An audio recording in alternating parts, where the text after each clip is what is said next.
አንድ ዞን አንድ የቱሪስት መዳረሻ ቢሰራ ያ የቱሪስት መዳረሻ ጎርጎራን ማከል የለበትም፣ ወንጪን ማከል የለበትም። ፋውንቴን ካለ ግድ የለም ቡና መጠጫ ብቻ በጎጆ በድንጋይ በኮብልስቶን ወኮይ ስራበት። ጠብቀው ሞር ስታገኝ ሞር የሚያይ ሲመጣ ይሰፋል።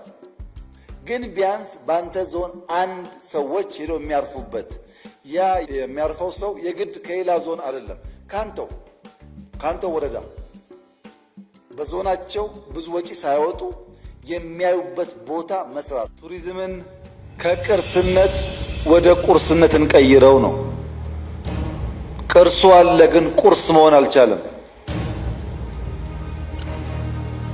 ትላልቅ ቅርስ ይዘን ወደ ቁርስ መቀየር ባለመቻላችን የገንዘብ ምንጭ መሆን የሚችሉ ቅርሶች መጠገን እንኳን ወደማንችልበት ደረጃ ወርደዋል።